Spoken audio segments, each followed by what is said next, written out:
الحمد لله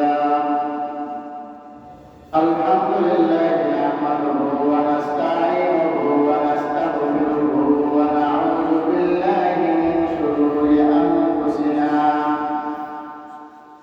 ومن سيئات أعمالنا من يهده الله فلا مضل له ومن يضلل فلا هادي له ونشهد أن لا إله إلا الله وحده لا شريك له ونشهد أن سيدنا وسندنا وحبيب قلوبنا ومولانا محمدا عبده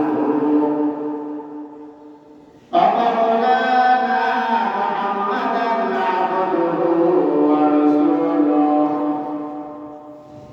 أرسله بالحق بشيرا ونذيرا وداعيا إلى الله بإذنه وسراجا منيرا فقال تعالى إن الله وملائكته يصلون على النبي يا أيها الذين آمنوا صلوا عليه وسلموا تسليما اللهم صل على محمد وعلى آل محمد كما صليت على إبراهيم وعلى آل إبراهيم إنك حميد مجيد اللهم بارك على محمد وعلى آل محمد كما باركت على إبراهيم وعلى آل إبراهيم إنك حميد مجيد بلغ العلا بكماله كشف الدجى بجماله حسنت جميع خصاله صلوا عليه وآله سلموا يا قوم ما تصلوا على صدر الأمين مصطفى ما جاء إلا رحمة للعالمين الحمد لله আল্লাহ রাব্বুল আলামিনের দরবারে লাখ কোটি শুকরিয়া যে আল্লাহ রাব্বুল আলামিন আমাকে এবং আপনাদের সকলকে আল্লাহ রাব্বুল আলামিনের হুকুম পালন করার জন্য আল্লাহ তাআলার ঘরের মধ্যে আসার এবং বসার কিছু কথা বলার এবং শোনার তৌফিক দান করেছেন। এই জন্য জবান ছেড়ে কালিমাতুল শুকর আদায় করে সকলে বলে আলহামদুলিল্লাহ। আল্লাহ রাব্বুল আলামিন আমাকে আপনাকে মহব্বত করে ভালোবেসে ইনসান বানিয়েছেন, মানুষ বানিয়েছেন। আমি আপনি কখনো আল্লাহ তাআলার দরবারে এমন দরখাস্ত করি নাই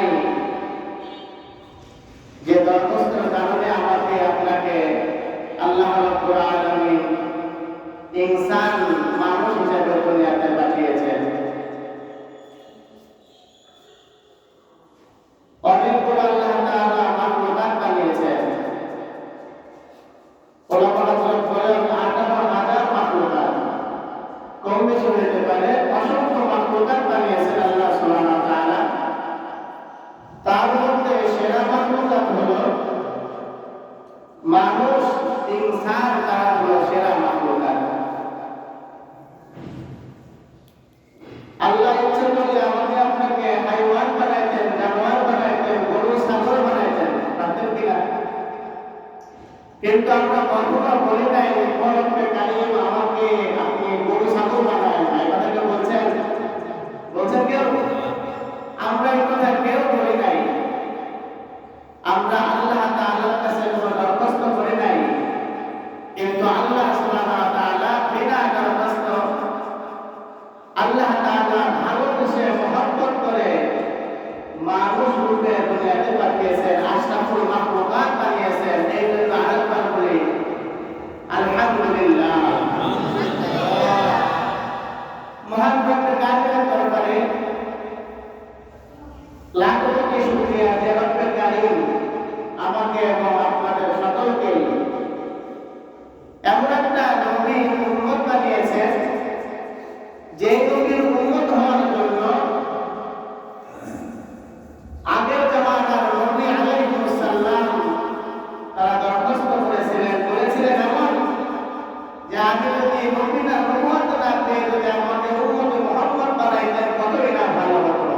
আর কি কারণ যখন 180 খানা কিতাবের মধ্যে উম্মত মুহাম্মদের যে বর্ণনা এসেছে, আখেরি নবীর যে নাম এসেছে, তার উম্মতের নাম শোনার পর অনেক নবীর এমন আক্ষেপ হয়েছিল।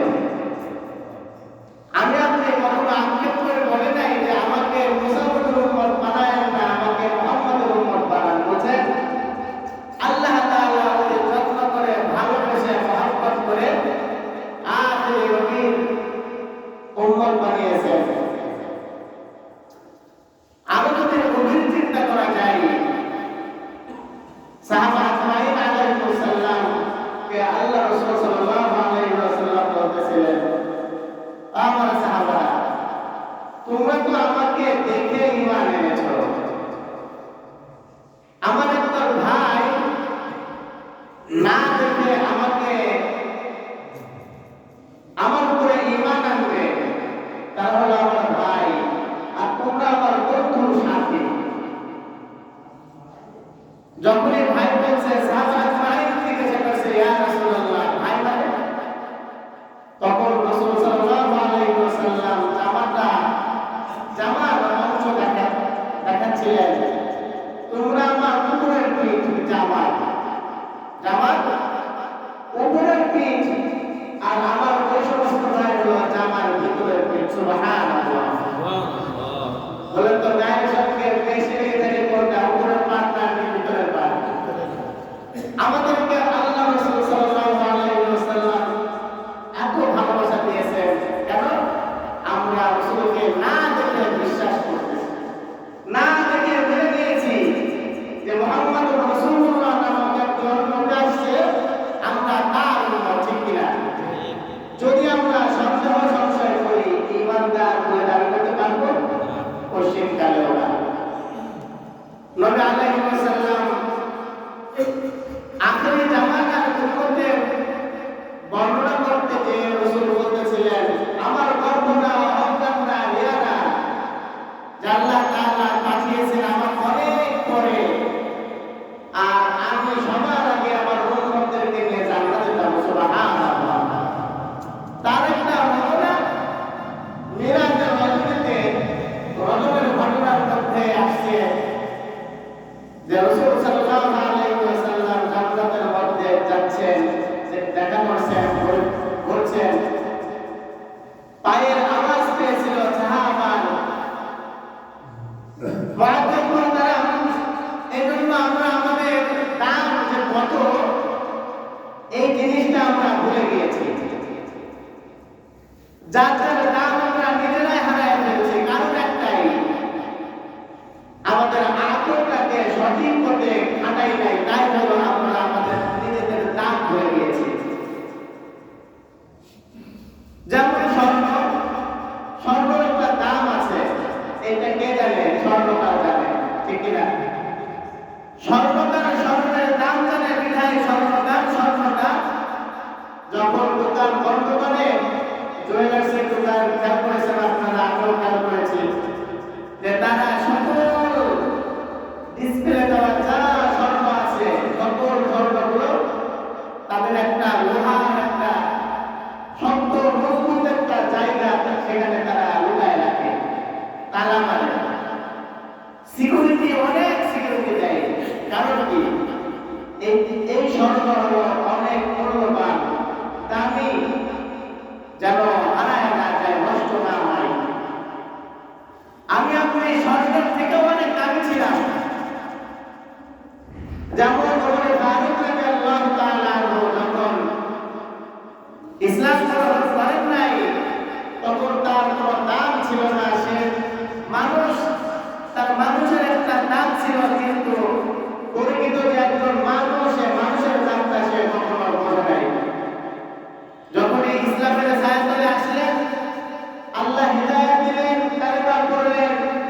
তখন ওমরে ফারুক রাদিয়াল্লাহু তাআলা আনহু হয়ে গেলেন সোনার মানুষ। যাদেরকে আমরা বলতে বাধ্য হই এমন তারা হলো আমাদের মাপকাঠি। তারা কি? সাহাবা আজমাইন আমাদের মাপকাঠি। তাদেরকে ফলো না করলে, তাদের জিন্দেগিতে আমরা অনুধাবন না করি, অনুভব না করি, তাদেরকে যদি আমরা তাদের আমল আখলাকগুলো যদি আমাদের দিলের মধ্যে ঢোকাইতে না পারি, তাহলে আমরা কাকে দেখে কার মতন করে আমরা চলাফেরা করব দুনিয়াতে।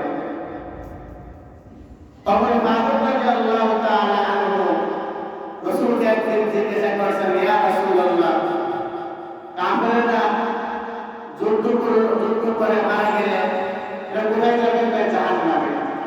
কথাটা একটু গুরুত্ব দিবেন, মানে বোঝার জন্য, বোঝার চেষ্টা। সাহাবা আজমাইন ওমর ফারুক রাদিয়াল্লাহু তাআলা বলতেছেন, ইয়া রাসূলুল্লাহ, কাফের যুদ্ধের ময়দানে যখন মারা যাবে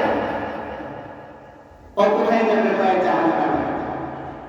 আবার প্রশ্ন করলেন, তিনবার প্রশ্ন করার পরে বলতেছেন আল্লাহ রাসূল সাল্লাল্লাহু আলাইহি ওয়াসাল্লামকে ওমর ফারুক রাদিয়াল্লাহু তাআলা যে কাফেররা জানে যে আমি মারা যাওয়ার সাথে সাথে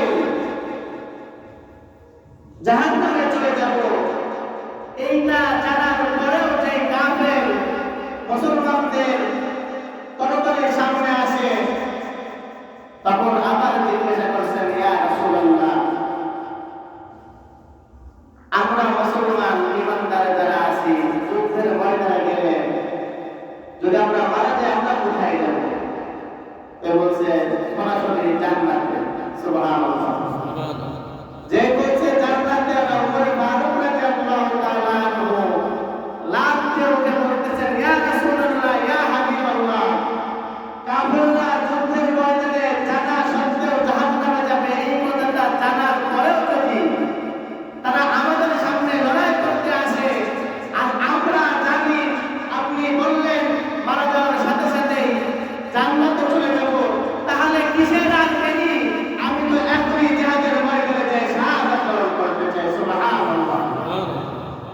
তার মানে ওমর ফারুক রাদিয়াল্লাহু তাআলা নিজেকে চিনে ফেলেছেন, নিজেকে ভুলে ফেলেছেন যে আসলে আমার দাম কত। কিন্তু আমি মুসলমান, আমরা আপনার দাম আমরা ভুলে গিয়েছি। আমি যে কার উপর দুঃখের বিষয়ে বলতে হয় না, যদি কোনো মুরব্বীকে জিজ্ঞাসা করা হয় কত চাই, আপনারা ইউটিউবে দেখবেন যে কবির বিন সামাদ একজন আলেম বক্তা, সে ভালো ভালো অনেক কাজ করে, তার মধ্যে একটা কাজ হলো মানুষকে জিজ্ঞাসা করে কালিমা পারেন, কালিমা পড়তে পারলে পুরস্কার দেওয়া হবে। দুঃখের বিষয় হলো এইটাই যে একটা মুসলমান সে কালিমা জানে না, কিসের মুসলমান সে দাবি করে? মুসলমান যে মুসলমানের ঘরে জন্মগ্রহণ করেছে, কালিমা জানে না, কালিমা পড়তে পারে না, কালিমা উল্টাপাল্টা ভুলভাল কালিমা পড়ে। খালি তাই নয়, সূরা পড়তে বললে সূরা ফাতিহা শুরু করে মালিকি ইয়াউমিদ্দিন। আমি দেখেছি অনেক, ওনার একটির মধ্যে জিজ্ঞাসা করা হইতেছে এরকম যে আপনি মুসলমান? হ্যাঁ মুসলমান। নামাজ পড়েন? 5 ওয়াক্ত নামাজ পড়ি। আপনার নবীর নাম কি বলতে পারলে একটা পুরস্কার আছে।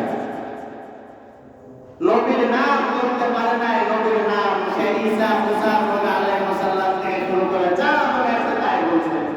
তার নিজের নবী যে নবীকে সৃষ্টি না করলে আসমান নবীর সৃষ্টি করা হতো না, সেই নবীর কথা তার জবান দ্বারা বানায় না, তাহলে সে কিসের উম্মতে মুহাম্মদ বলে দাবি করে?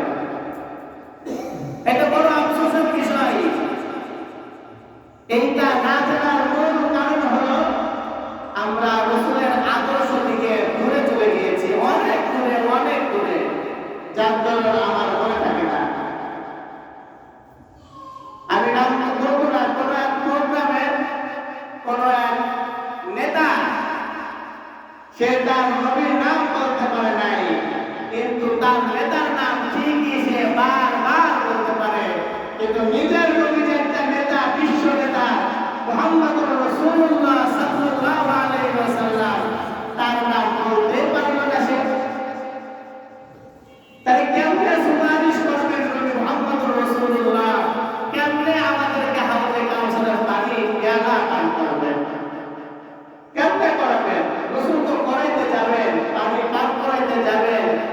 কিন্তু আল্লাহ সুবহানাহু ওয়া তাআলা আটকায় দিবেন, পর্দা ফেলায় দেবেন। না, এটা আপনার উম্মত হইতে পারে না।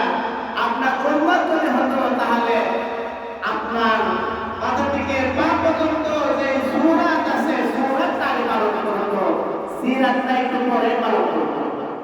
সিরাত আর সূরাত বুঝেন? সিরাত আর সূরাত, সিরাত হলো রাসূলের জীবন আদর্শ, আর সূরাতটা হলো রাসূলের চেহারা মাথা থেকে পা পর্যন্ত এগুলো সূরাত। কোন দিকে আছে আমরা? না আছে সিরাতের মধ্যে, না আছে সূরাতের মধ্যে। ও মুসলমান, নিজের নামটা বুঝেন, বোঝার চেষ্টা করি। যদি নিজের নাম যদি বুঝি আমি একজন ইমানদার মুমিন মুত্তাকি, আমি মারা যাওয়ার সাথে সাথে আমাকে প্রশ্ন করা হবে, আর এই প্রশ্নের অ্যানসার করতে পারলে আমার জন্য দাখিলুল জান্নাহ রয়েছে। আমি কেন মুসলমান হয়ে ইমানদার হয়ে ওই দাখিলুল জান্নাতে আসব না? আমি কিসের ফোকাস? 1000 টাকার নোট আমাদের বাংলাদেশে সবচেয়ে বড় নোট, ঠিক কিনা? রাস্তায় যদি একটা পড়ে থাকে তাহলে কি মজা লাগবে? আইলে সেই রকম মজা লাগবে, তাই না? 1000 টাকা পেয়েছি, কাজটা সেটা দরকার নাই। আমি চিন্তা করতেছি এই কারণে আমার জন্য বরাদ্দ ছিল, তাই না? আমার জন্য বরাদ্দ না, আমার সামনে কেন আসলো? আর আপনারা সামনে তো করতে পারতো, আমার সামনে আসছে ওইটা তুলে কাউকে দেখার সুযোগ নেই, পকেটের মধ্যে উঠাই ফেলবো নাকি? আর বাজারে যায় ভালো মতো কিনে আমরা খেয়ে ফেলবো। ওই 1000 টাকার নোট আপনি চিনি, কিন্তু আমি আপনি আমার আপনার নাম আমি আপনি জানি না। আরো বিষয়টা হলো এখন এখানে যারা চাষি আছেন, কৃষক, তারপরে যারা গরু ছাগল এগুলো পালেন, তারা কি জানেন, কি টের পান?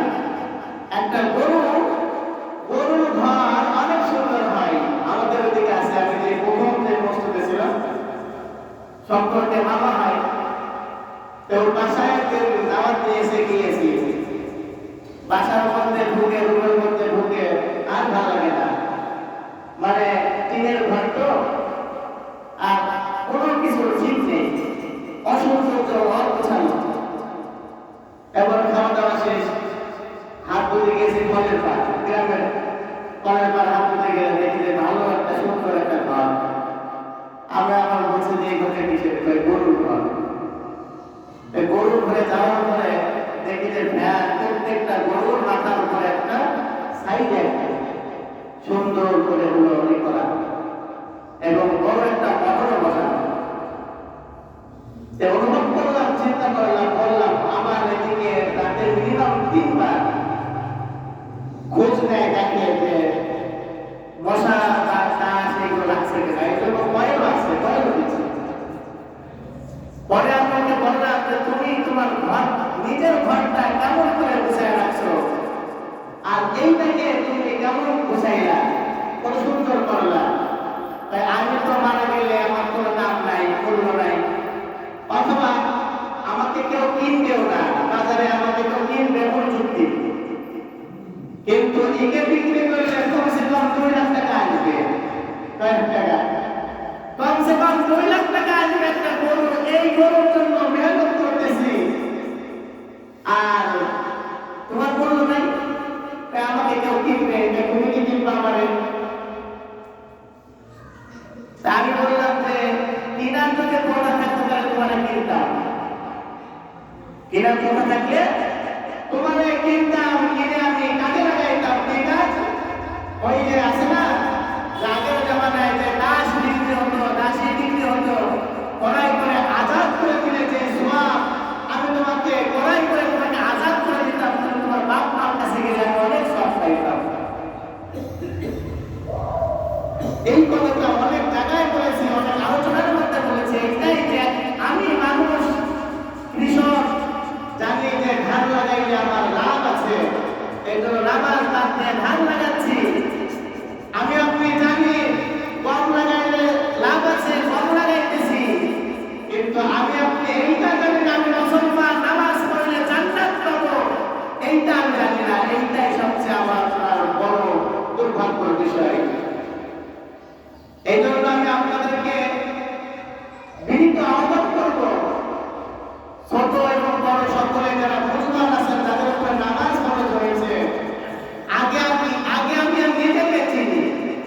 নিজের পরিচয়টা আগে জানি, আমি কি ছিলাম, আমি কোথা থেকে আসছি, আমাকে কেন বানানো হয়েছে, আমার নাম কত, আমার নাম কত, এটা আমি আগে নিজেকে বোঝার চেষ্টা করি। আমি একটা আমার নিজের উদাহরণ দেব আপনাদেরকে। আমি এবং আপনারা সবাই সমান না, যারা আলেম ওলামা আছেন তারা তাদের বলছি সমান তো মানুষ নাকি? আমারও দুইটা চোখ, আপনাদের দুইটা চোখ, আমারও কি মাথা আছে, আপনাদেরও মাথা আছে, মাথায় চুল কম বেশি আছে আপনাদের আমারও। আমার কি নাক আছে, গাল আছে, দাঁত আছে, হাত পা সব আছে নাকি? আমার বেশি আছে, দুই চারটা বেশি আছে নাকি? হাত দুইটা বেশি না, একটা দুইটাই। কিন্তু আমার আপনার মধ্যে পার্থক্যটা কোথায়? এই কথাটা আল্লাহ তাআলা নিজে বলতেছেন যে কেউ যদি কোরআন জানার পরে অন্য জ্ঞানী, অন্য বিদ্যা, সে অনেক জায়গায় মাস্টার্স এবং বাংলাদেশে লেখাপড়া শেষ অথবা বাইরে থেকে লেখাপড়া করে এসেছে, অনেক বিদ্যা অর্জন করেছে, কেউ যদি নিজেকে ছোট মনে করে, সে কোরআনকে ছোট মনে করলো, সে কোরআনকে ছোট করলো। তাহলে দেখেন তো, আজকে কোরআন থাকার কারণে, আলেম হওয়ার কারণে আমাদের আলেমদেরকে সম্মান করেন না, সালাম দেন, বাসায় নিয়ে গেলে মিলাতে, বাসায় যাওয়ার পরে আমাদেরকে অনেক খাওয়ান, আরো কি করেন, হাজিয়া তো করেন।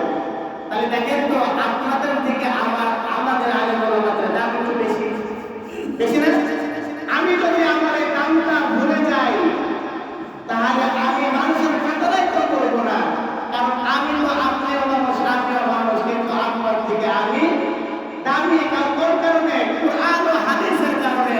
ও মুসলমান, আপনি মুসলমান, আপনি ঈমানদার, আপনি আম মানুষ হলেও তো আপনি দামি, কারণ আপনি আস্থা করবা করবেন, এই বিষয়টা তো আপনার দিলের মধ্যে ধারণ করা দরকার। আমি আলেম হতে পারি নাই, ঠিক আছে, ভালো কথা, কিন্তু আলেমদের কিন্তু সম্মান করি, অথবা আমি একজন মুসলমান ঈমানদার, আমার তো আল্লাহ অনেক বড় একটা নিয়ামত রেখেছে, জান্নাত রেখেছে, আমি তো জান্নাত পেয়ে যাবো, জান্নাতে চলে যাবো। তাহলে আমি কেন আমার দামটা ভুলে গিয়েছি? দামটা ভোলার মূল কারণ হলো আমরা কোরআন ও হাদিস থেকে অনেক দূরে, কোরআন ও হাদিস থেকে অনেক দূরে। এই জন্য আমি আপনি নিজের দামটাই ভুলে গিয়েছি। যখন আমি আপনি কোরআনের সংস্পর্শে আসবো, যখন আমি আপনি রাসূলের হাদিসের সংস্পর্শে আসবো, তখন আপনার আপনি দাম বেড়ে যাবে। কবি বলতেছিলেন, কবি যাচ্ছে গোসল করতে, মাঝখানে তার জরুরত পিশাব লেগেছে, পিশাব করতে বসছে, একটা মাটির ঘিরা নিয়েছে, মাটির ঘিরাটা ফু দিয়ে ধুলা বালিটা সরাইতে যায়, তার নাকি একটা ঘিরান গিয়েছে। মাটিকে জিজ্ঞাসা করেছে, ও মাটি, তুমি এত ঘিরান কেন, তোমার এত সুঘ্রাণ কেন? আল্লাহ সুবহানাহু ওয়া তাআলা মাটি জবাব করে দিয়েছে। মাটি বলতেছে, আরে আমি তো কোনো ঘিরান বলে এমন কোনো পাত্র না, আমি তো পচা চৌবন্ধ একটা মাটি, আমি এক সংস্পর্শে আছি, সেটা হলো গোলাপ ফুলের গাছ, সে গাছের গোড়ায় আমি আছি, উপর থেকে পাপড়িগুলো ঝরে ঝরে পড়েছে, ওই পাপড়ির সুঘ্রাণে আমি সুঘ্রাণ ওলা হয়ে গিয়েছি। কত সুন্দর কথা, বেচার উদাহরণ। যেমন আদর যে লোকটা বিক্রি করে, বলেন তো আদর কি তার মাথা লাগে? আদরওয়ালার কাছে গেলে তার গা শরীরে এমনি ঘ্রাণে ভরপুর, কারণ কি? সে আদরওয়ালা আদরের সংস্পর্শে আছে। তাই আজকে আমি দাবি কেন? কোরআনের জন্য। আপনিও দাবি হবেন কোরআনের জন্য। কোরআন থেকে দূরে সরার কারণে, হাদিস থেকে দূরে সরার কারণে আজকে বেদাম দাম নাই। এই জন্যই তো ইহুদি খ্রিস্টান আমাকে এবং আপনাকে তারা চালাই নিয়ে যাচ্ছে। তারা যা বলছে আমরা তাই বিশ্বাস করছি, আর তাই আমরা মেনে নিচ্ছি। এইটা হলো আমাদের বড় একটা, কি বলবো, বর্তমান মুআজ্জিজ মুহতারাম, দাম ধরার জন্য চেষ্টা করতেছিলাম, কারণ নিজের দাম তাহলে আমি আপনি আপনার গন্তব্যস্থলে যাওয়া অনেক কষ্টকর। গত সপ্তাহে আলোচনার শেষ অংশের মধ্যেই দাসত্ব মসজিদের কথা থেকে শেষ করেছিলাম। দাসত্ব মসজিদের জন্য ধন সম্পদ ব্যয় করতে হবে। কখনো কোনো জিনিস উপার্জন করতে হলে সেইটা ব্যয় না করলে কখনো হয় না, হয় ব্যয় করতে হবে। এজন্য প্রত্যেকটা জায়গায় আমাদের যদি দাসত্বের জিঞ্জিরার মধ্যে আমরা যদি আটকায় যাই, তাহলে ওই দাসত্বের জিঞ্জিরা থেকে বের হতে হলে আমাদের কি করতে হবে? ব্যয় করতে হবে। পরে আল্লাহ তাআলা বলতেছে المساكين وابن السبيل والسائلين وفي الرقاب وأقام الصلاة وآتى الزكاة। আল্লাহ বলতেছেন সালাত প্রতিষ্ঠা করো, সালাত প্রতিষ্ঠা করো, যাকাত প্রদান করো। প্রতিষ্ঠা শব্দের অর্থ ওলামা হযরত করেছেন যেটা নিজে করা, এটা হলো প্রদান, ব্যক্তিগত কোনো কিছু প্রদান করা, দেওয়া। আমি আপনি নামাজ পড়তে এসেছি, আর এইটা নামাজ পড়া, এটা কি নামাজ পড়া। আর প্রতিষ্ঠা করতে হলে আমি নিজে নামাজে যখন আসবো, আমার বাড়ির পাশের মানুষজন, আমি যে বাসায় যেখানে আমার বাড়ি, ওখান থেকে মসজিদ পর্যন্ত আমার যতগুলো ঘর বাঁধবে, যতগুলো ইনসান যুবক পাওয়া যাবে, সকলকে ডেকে আনতে হবে, বলতে হবে যে চলো আমরা নামাজটা পড়ি, নামাজ পড়তে যাই। যখন আমরা নামাজ সকলে মিলে জুমার মতো প্রতিটা মধ্যে যখন মুসল্লি হবে, এইটাই হবে নামাজ প্রতিষ্ঠা করা। ওয়া আকিমুস সালাত ওয়া আতুজ যাকাত। হে বান্দা, তুমি নামাজ প্রতিষ্ঠা করো। খালি এটা পড়লে হবে না, তুমি লোকজন ডেকে নিয়ে জুমার মতো প্রতিটা মধ্যে তুমি তোমার ভাই, ছেলে, সন্তান, ভাতিজা যা আছে তাদেরকে নিয়ে নামাজ পড়ো। পড়া একটা জিনিস, আর প্রতিষ্ঠা করা আরেকটা জিনিস। সকলকে নিয়ে যে কাজটা করা হয় ওইটা হলো প্রতিষ্ঠা। ওইটা কি প্রতিষ্ঠা? তার মানে আমরা আজ থেকে, এখন থেকে আসরের নামাজ পড়তে যখন আসবো, আগে আগে আমার সংসারকে নামাজে নিয়ে আসবো ইনশাআল্লাহ। ইনশাআল্লাহ আমার সন্তানকে আগে নিয়ে আসবো। এবার আমার অধীনে কে আছে, আমার বিবি আছে, এই নামাজটা পড়ে নাও, নামাজটা পড়ে নাও। আজান হয়েছে, কাজ বন্ধ। আমি যেমন আমার বাবুর আম্মুকে বলি, তোমার যদি যত কাজই থাক না কেন, আগে আমার নামাজ পড়তে হবে। নামাজ তোমার যদি মনে হয় চুলাতে কিছু আছে, যদি পড়ে যায়, কষ্ট হয়ে যায়, হোক, কামাই তো আমি করতেছি, তোমার টেনশন নাই। তুমি নামাজ পড়ো, তারপরে চুলাতে যাও। তোমার নামাজ আগে, কারণ আমাকে ভাববে তোমার জন্য যে তুমি তোমার আহলিয়াতকে নামাজ পড়ার কথা বড় ভাই করো। আপনাদের প্রত্যেকটাই ধারা হবে যে আপনাদের অধীনে যারা আছে তাদের সম্পর্কে জিজ্ঞাসা করা হবে, নামাজ তোমাদের অধীনদেরকে নামাজের দাওয়াত দিয়েছো কিনা। একটা কথা বলবো, কেউ মাইনে নেবেন না, আর মা বোনেরা আপনারা অতটা ইতে নেবেন না। কারণ হলো মাইকে হচ্ছে মা বোনদের জন্য ওয়াজ হয়েছিল। কোন এক মসজিদের ইমাম সাহেব বলেছিল যে ফজরের সময় যদি না আসে মুসল্লি, মানে যার যার স্বামী, ঘরের স্বামী যদি ফজরের নামাজে আসবে না, ওই স্বামীকে বিয়ে দিয়ে দেওয়া হবে, দ্বিতীয় বিবাহ দেওয়া হবে। কোন এক আল্লাহর বান্দা এমন এক ঘোষণা করেছে, আমিও কি করবো না, কি ঘটনা মনে করি না, ঘোষণাটা হয়ে যাচ্ছে আমার। যদি ফজরের নামাজে আপনারা না আসেন, তাহলে কি আপনাদেরকে দ্বিতীয় বিবাহ দেওয়া হবে। এই কথাটা বলা মাত্রই মা বোনেরা পরের দিন সকালে ফজরে ডাকে যে একটাও ঘরের মানে বিবাহিত হতে নাই। কারণ মা মহিলারা তারা তো স্বামীর ভাগ দিতে চায় না। তাহলে আপনাদের জন্য জ্ঞান চালু করা দরকার, চালু করে দরকার।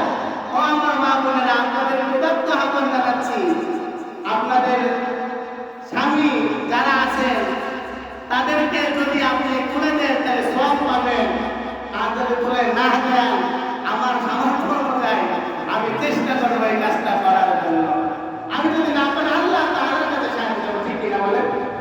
তার মানে মজা করে কথাটা যেমনই ভাবে বলি না কেন, মা এবং বোন তারা আপনাদেরকে